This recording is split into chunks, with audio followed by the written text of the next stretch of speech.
আমরা যাদেরকে ভোট দিয়ে বিধায়ক বানিয়েছিলাম, ওনারা আজকে ওনাদের ব্যক্তিগত কারণে হোক বা স্বার্থের কারণে হোক, জানি না কি কারণে ওনারা সরকারের বিরুদ্ধে সোচ্চার হতে ওনাদেরকে দেখা যায়নি।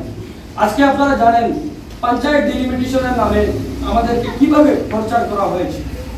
আপনারা জানেন 2026 যে বিধানসভার নির্বাচন, সেই নির্বাচন আমাদের একবারে সম্মুখে ঘনিয়েছে।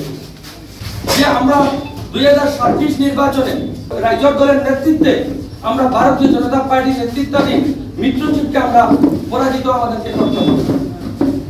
আপনারা জানেন যে বর্তমানে হিন্দু সাম্প্রদায়িক দল হলো বিজেপি, মুসলিম সাম্প্রদায়িক দল হলো এআইবিএফ।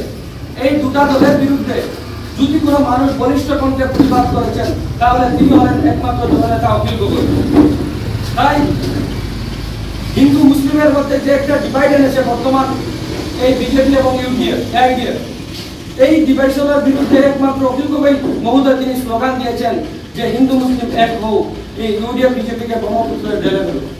সেই জন্য আমাদের রাইজর দলের নেতৃত্বে এবং আমাদের আরো যেগুলো বিরোধী শক্তি রয়েছে, সবার সম্মিলিতভাবে যদি আমরা আসামে 2026 ইংরেজিতে আমরা যদি সরকার গঠন করতে পারি, তাহলে এই যে পঞ্চায়েত ডিলিমিটেশনের সমস্যা রয়েছে, আরো নানান সমস্যা রয়েছে, বিশেষ করে সংখ্যালঘু মানুষ, আজকে আমরা যাওয়ার জায়গা নাই।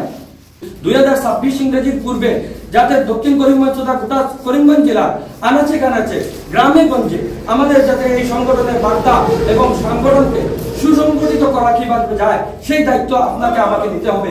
কারণ এই যে দল সংঘ, এই যেটা সংগঠন রাইজর দল, এটা কোনো ব্যক্তির সংগঠন নয়, এটা আপনার আমার সংগঠন, এটা গরিব মেহনতি শ্রমিক মজুরি মানুষের সংগঠন। সেই কথা বলে আপনাদের সবাইকে আবারও ধন্যবাদ জ্ঞাপন করে আমি আমার সংক্ষিপ্ত বক্তব্য এখানে সমাপ্ত করলাম। জয় হিন্দ, জয় হোম, রাইজর দল জিন্দাবাদ।